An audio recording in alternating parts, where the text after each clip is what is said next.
अभी अभी first law का डिस्क्रिप्शन पूरा हुआ। सेकेंड लॉ अब स्टार्ट करते हैं। तो सेकेंड लॉ को स्टेट करने के लिए मोमेंटम डिफाइन करना पड़ता है। मोमेंटम क्या होता है? तो यह एक फिजिकल क्वांटिटी है जो एक पार्टिकल के लिए डिफाइन होता है। तो पार्टिकल में एक मास होगा और अगर वो रेस्ट में है तो उसकी वेलोसिटी जीरो होगी, अगर चल रहा है तो उसमें कुछ वेलोसिटी होगी। तो वेलोसिटी एक वेक्टर क्वांटिटी है, उस वेक्टर में मास नाम के स्केलर से गुना करें तो वो एक वेक्टर ही आएगा। स्केलर इनटू वेक्टर ये वेक्टर। तो m इंटू वी एक वेक्टर आएगा, उसी को कहते हैं मोमेंटम और उसका सिंबल p होता है। तो यहाँ पर हम लोग वही चीज लिखे हैं कि मोमेंटम डिफाइन होता है product of mass and velocity of the particle. Mass का सिंबल m है, वेलोसिटी का सिंबल v है और मोमेंटम का सिंबल p है। तो मोमेंटम हो जाएगा p m इंटू v। अब m एक पॉजिटिव स्केलर है, इसलिए वेक्टर को अगर पॉजिटिव धनात्मक स्केलर से अदिश से गुना करेंगे तो सेम डायरेक्शन में वेक्टर आता है। इसलिए m पॉजिटिव होने के कारण ये मोमेंटम का वही डायरेक्शन होगा जो वेलोसिटी का होगा। तो यही चीज यहाँ पर लिखे हैं कि मोमेंटम एक वेक्टर है जिसका टेल पार्टिकल पर रहेगा और उसका जो डायरेक्शन होगा वो सेम होगा वेलोसिटी के डायरेक्शन। तो ऐसे वेक्टर्स को जिनका डायरेक्शन सेम हो उनको कहते हैं को डायरेक्शनल वेक्टर्स या पैरेलल वेक्टर्स।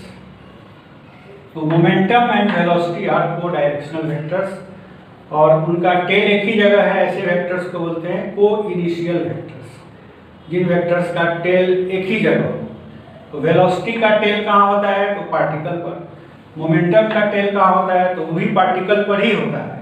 तो इसीलिए ये सेम डायरेक्शन में होने के साथ साथ टेल पार्टिकल पर ही लाई करता है, तो ये को इनिशियल वेक्टर भी है। मोमेंटम एंड वेलोसिटी आर को डायरेक्शनल एंड को इनिशियल वेक्टर्स। अब ऐसे अगर पार्टिकल चल रहा है और उसका वेलोसिटी नहीं बदल रहा है तो मोमेंटम भी नहीं बदलेगा।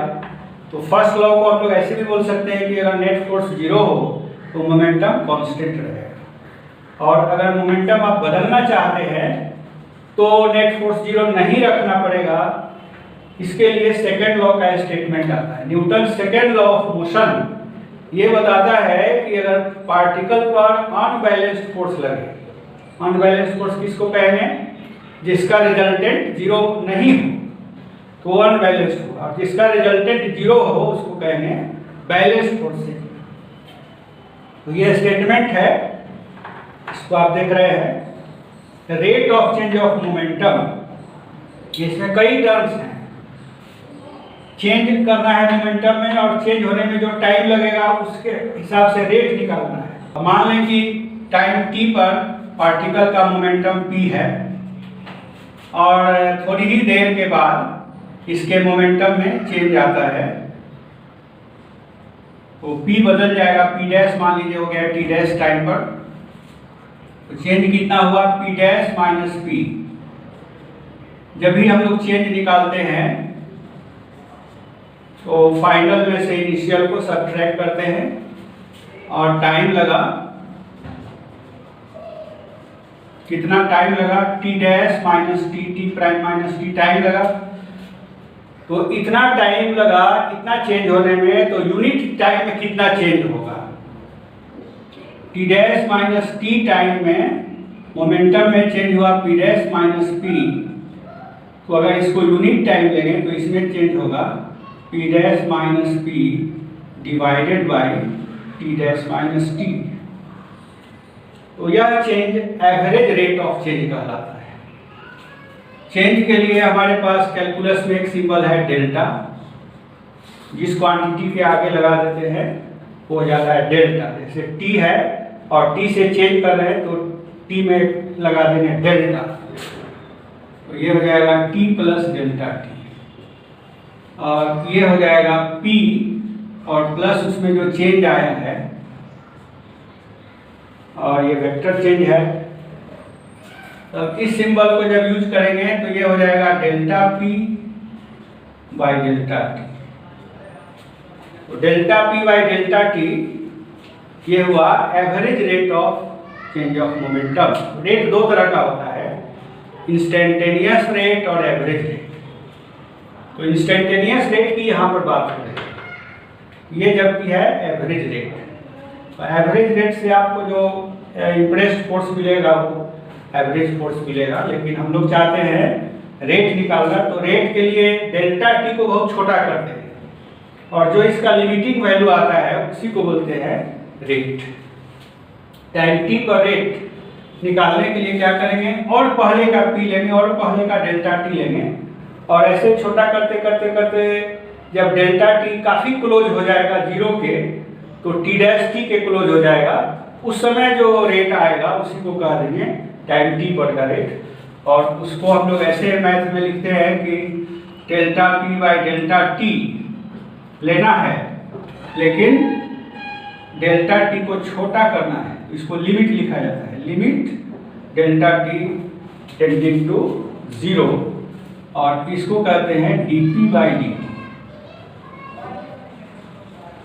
पूरा चीज नहीं लिखे, इतना लिखे वही एक ही मीनिंग हुआ। तो dp बाई dt को ही बोलते हैं rate of change of p।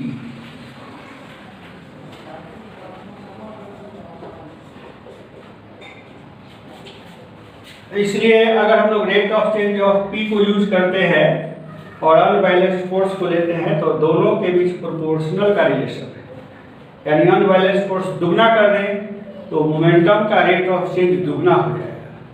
अब चूंकि ये वेक्टर है, मोमेंटम का रेट ऑफ चेंज भी एक वेक्टर है, तो उसका डायरेक्शन किधर होगा, तो उसके लिए सेकंड पार्ट लिखा हुआ है कि जो चेंज का डायरेक्शन होगा वो फोर्स के ही डायरेक्शन में होगा।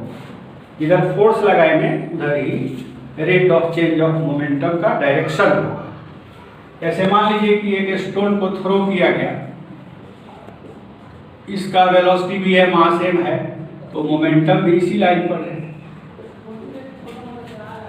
और मान लो कि अर्थ इस पर फोर्स लगा रही है,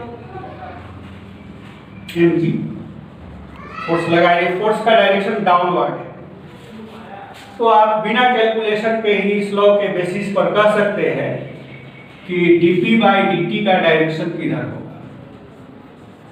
dp बाई dt का direction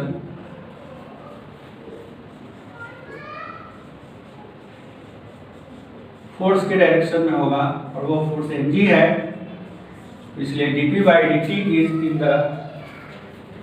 in the direction of mg।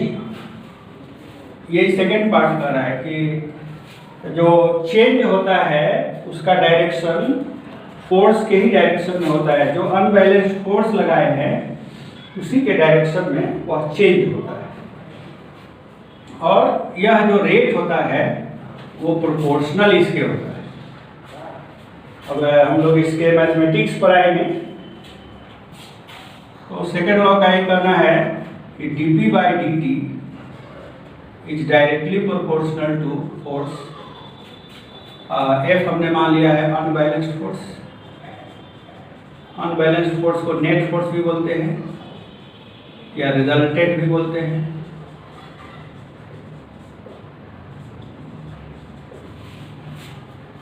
दूसरा पार्ट इसका जो है वो कहता है कि dp का डायरेक्शन वही होगा जो f का डायरेक्शन है, इसका मतलब सेम डायरेक्शन।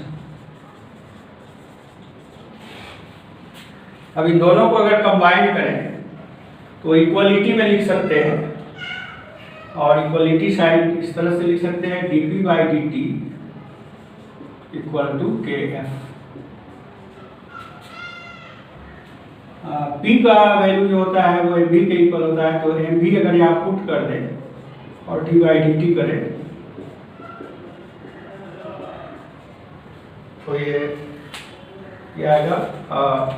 m कांस्टेंट है, टाइम के साथ मास वेरी नहीं करता है, तो इसको हम ऐसे लिख सकते हैं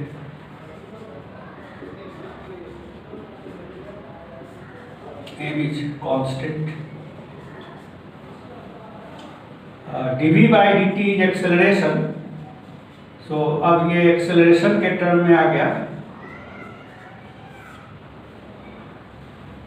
इस इक्वेशन को यूज करने से पहले k का वैल्यू जानना पड़ेगा। अब यहाँ पर दो अननोन है, फोर्स भी नहीं मालूम है कि कितना है, फोर्स का केवल सिंबल ही चल रहा है। फर्स्ट लॉ में हम लोग यही देखे थे कि इक्वल फोर्स होगा अगर स्प्रिंग में फैलाव आइडेंटिकल स्प्रिंग और फैलाव इक्वल है तो फोर्स इक्वल होगा, लेकिन कितना होगा हम लोग ये डिस्कस नहीं किए थे। तो that discussion should be here कि फोर्स कितना है। तो यहाँ से मेजरमेंट ऑफ फोर्स के लिए हम लोग सिस्टम डेवलप करते हैं, मेजरमेंट सिस्टम, और इसके अंदर यूनिट फोर्स डिफाइन करते हैं। तो यूनिट फोर्स,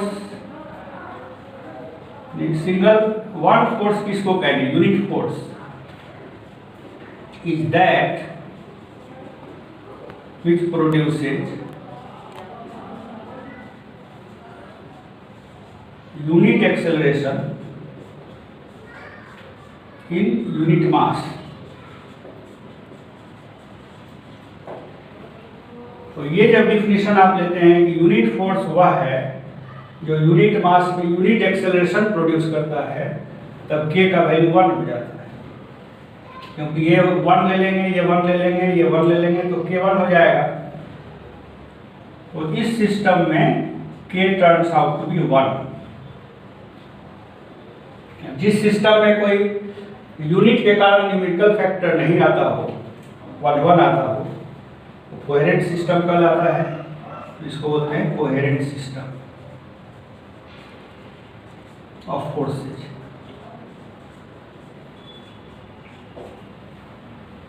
मेजरमेंट का coherent system for force measurement करने के लिए कोहेरेंट सिस्टम। जैसे मास का यूनिट वैल्यू होगा तो एक्सेलरेशन भी यूनिट होगा। तब k का वैल्यू 1 हो गया by definition, by choice of unit force k 1 हो गया। अब 1 और 2 को कंबाइन कर दे तो हमारे पास एक नेट इक्वेशन आ जाएगा, जिसको हम लोग यूज करते हैं सेकेंड लॉ के रूप में। तो k और 1 को अब कंबाइन करेंगे, k की जगह पर क्या रख देंगे? 1 रख देंगे।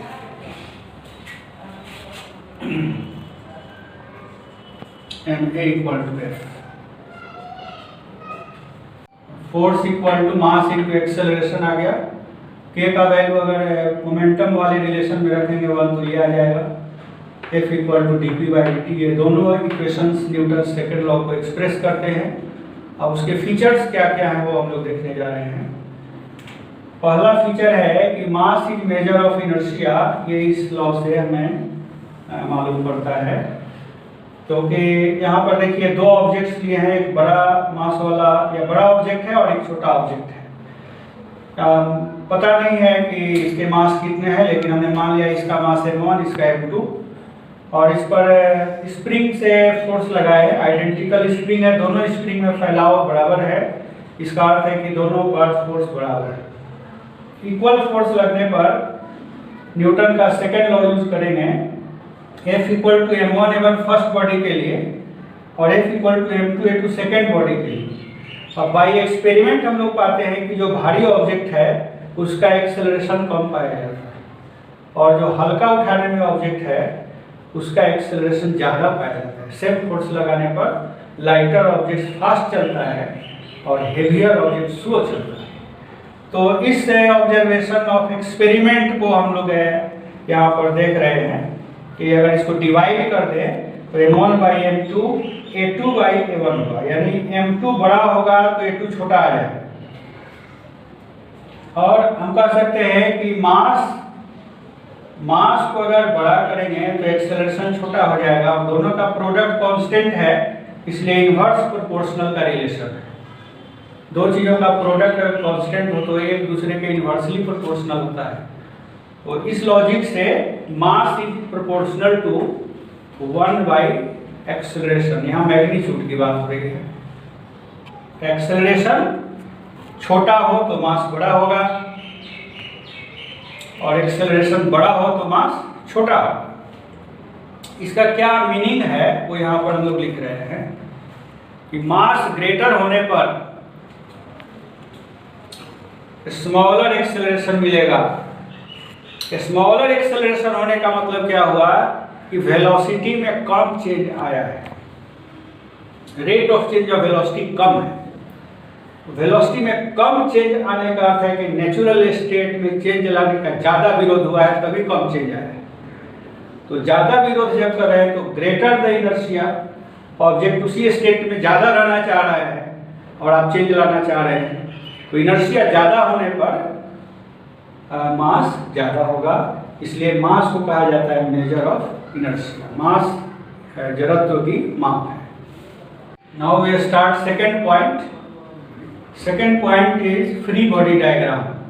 न्यूटन सेकेंड लॉ में जो खूबियां हैं उसकी डिस्कशन में हम लोग हैं।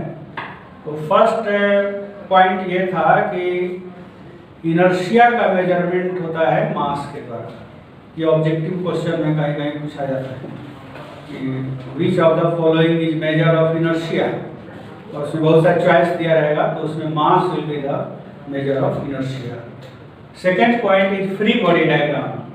उसमें जो इक्वेशन में F इक्वल टू एम में F पर अब चर्चा कर रहे हैं कि what is the meaning of F। तो F होता है अनबैलेंस्ड फोर्सेस। अनबैलेंस्ड फोर्सेस का अर्थ है रिजल्टेंट फोर्स, और रिजल्टेंट फोर्स का अर्थ है जितने भी फोर्स लगे हैं सबका वेक्टर सब। तो इसलिए फ्री बॉडी डायग्राम बनाने से ये पता चलता है कि कौन कौन फोर्सेस किधर किधर लगे हैं। तो हम लोग यहाँ पर वही डिफाइन किए हैं कि what is free body diagram. तो वह डायग्राम जो शो करता है सभी फोर्सेस को, ऑल द फोर्सेस। कोई भी फोर्स छूट जाएगा तो क्वेश्चन अधूरा हो जाएगा, नहीं बनेगा। ऑल द फोर्सेस को देखना है एक्टिंग ऑन द बॉडी, और बॉडी भी किसी पर लगा रहा होगा उन फोर्सेस को नहीं देखना। केवल बॉडी पर सराउंडिंग के द्वारा जो फोर्सेज लगाए जा रहे हैं उन्हीं का डायग्राम बनाते हैं। बॉडी को एक पॉइंट मान लेते हैं, जैसे यहाँ पर मान लिया कि एक बॉडी है और ये टेबल पर रखा हुआ है। तो जैसे ही आप टेबल पर बॉडी को रखते हैं, यहाँ पे कांटेक्ट फोर्स एक लगता है ऊपर की ओर, तो वो फोर्स हमने यहाँ पर दिखाया है नॉर्मल फोर्स, और अर्थ इसको नीचे की तरफ पुल कर रही है mg। ये फोर्स पर्सन कोई पुश कर रहा है उधर से, जैसे शुरू के डायग्राम में मैंने दिखाया था, कोई पुश कर रहा है और कोई पुल कर रहा है। तो पुश कर रहा है हॉरिजॉन्टल से थीटा एंगल नीचे की तरफ F2 फोर्स लगा के, तो हमने वो फोर्स यहाँ पर दिखाया है F2। हम लोग ये इस थीटा को भी इंडिकेट कर सकते हैं। थीटा मान लो कि यहाँ पर इंडिकेट कर देंगे, ये हॉरिजॉन्टल है और इसी से थीटा है, तो यहाँ से भी थीटा हो जाएगा। तो इस तरह से डायरेक्शन सहित हम लोग इसको दिखा लिए हैं। F1 जो फोर्स है वो पुल का फोर्स है, पुल ऑफ द पर्सन। ये पुश ऑफ द पर्सन, ये पुल ऑफ द अर्थ, ये फ्रिक्शनल फोर्स और ये नॉर्मल फोर्स। और कोई फोर्स इस पर नहीं लग रहा है, इसलिए इस डायग्राम को बोलेंगे free diagram, free body diagram of A. तो पहला पॉइंट यही था कि इसको सॉल्व करने में जब आप सॉल्व करेंगे तो पहला पॉइंट यही करेंगे कि कौन कौन फोर्सेज इस पर लग रहे हैं। तो उन सारे फोर्सेज को पहचानने में एक भी फोर्स अगर छूट जाएगा तो क्वेश्चन अधूरा हो जाएगा। इसलिए all the forces acting on the particle, उसको पहले काउंट कर लेना है। कितने बॉडी सराउंडिंग में है वो देख लीजिए, और कितने वेक्टर्स आपने ड्रॉ कीजिए, सब मिलना चाहिए। ऐसे अर्थ है, टेबल है, रस्सी है, ये है। टेबल दो फोर्स लगा रहा है, नॉर्मल फोर्स और ये दो फोर्स हो गया और ये अर्थ का हो गया, सारा मैचिंग हो गया, इसलिए यही डायग्राम कहलाएगा free body diagram. Now we discuss Newton's third law of motion, which is very famous law, and it is so short that everyone knows and uses it in daily life. Statement is, to every action there is always equal and opposite reaction. So there are several terms to be explained. Action and reaction दो term हैं, ये force बताते हैं। Action is a force, reaction is also a force. तो action force and reaction force, they are two forces. दोनों के value बराबर होंगे, दोनों के डायरेक्शन उल्टे होंगे और हर समय होंगे। यहाँ पर ऑलवेज का मतलब है टाइम के साथ और किसी भी सिचुएशन में। अपोजिट होंगे एक्शन और रिएक्शन। जैसे यहाँ पर दो पार्टिकल है और बी, ए पर फोर्स लग रहा है, बी के द्वारा मान लेते हैं कि F A B, force on A by B, तो बी पर भी ए फोर्स लगाएगा और दोनों का डायरेक्शन उल्टा होगा। माइनस साइन का मतलब है डायरेक्शन अपोजिट है, और इक्वलिटी साइन का मतलब है कि इनके मैग्नीट्यूड्स बराबर है, और ये हर टाइम पर होगा। तो हम यहाँ लिख देते हैं एट ईच इंस्टेंट।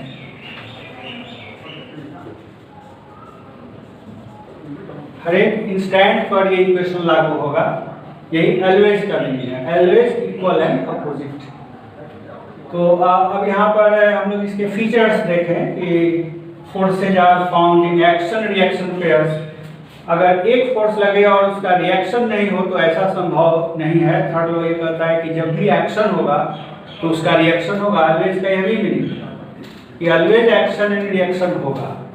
तो इसलिए लिखा हुआ है कि ये पेयर्स में पाए जाएंगे। अगर आपके मालूम है कि इस पर एक फोर्स लगा तो जरूर उसका कहीं ना कहीं पेयर होगा, यानी ये एक्शन है तो कहीं ना कहीं रिएक्शन होगा।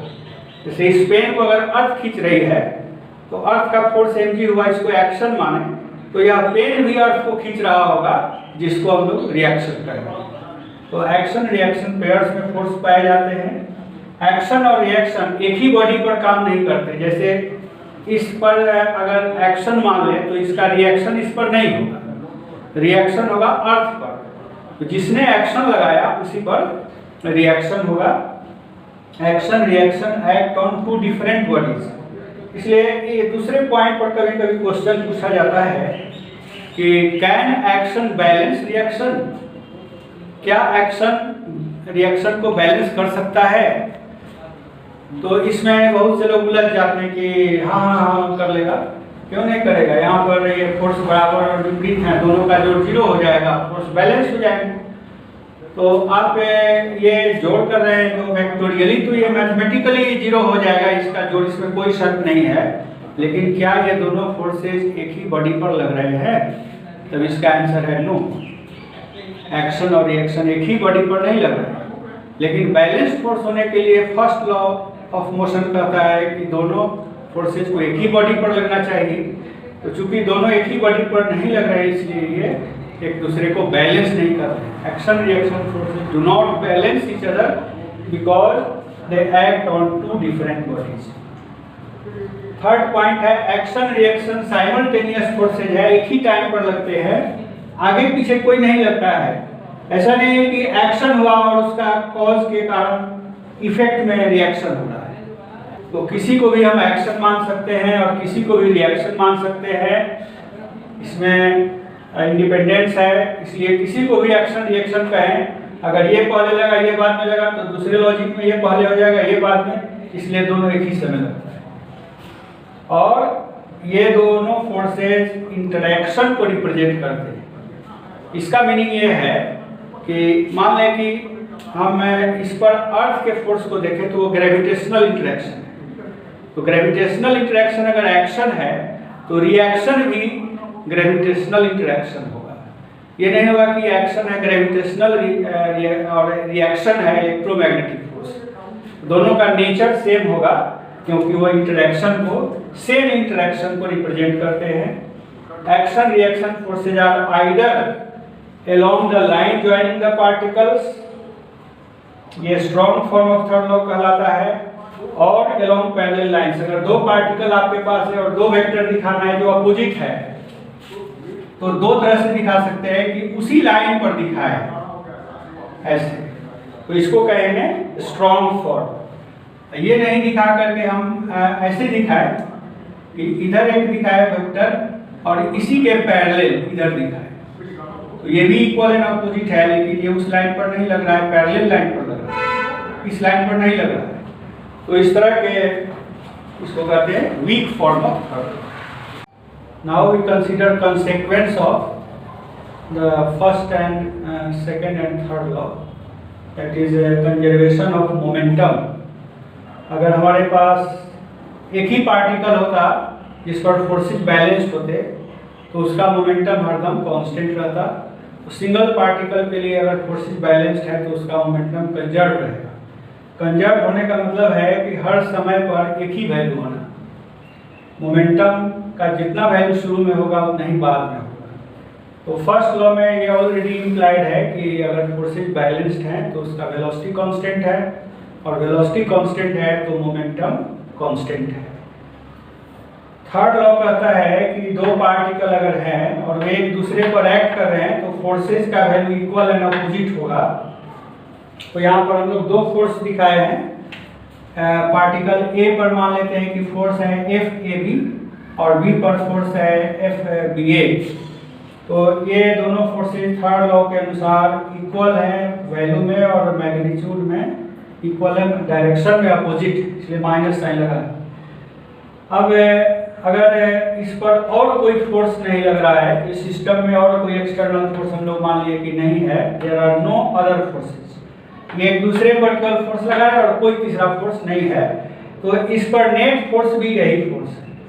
तो इस पार्टिकल का मोमेंटम को ये चेंज करेगा और उसके चेंज का रेट होगा dp बाई dt, जो कि इस फोर्स के इक्वल होगा।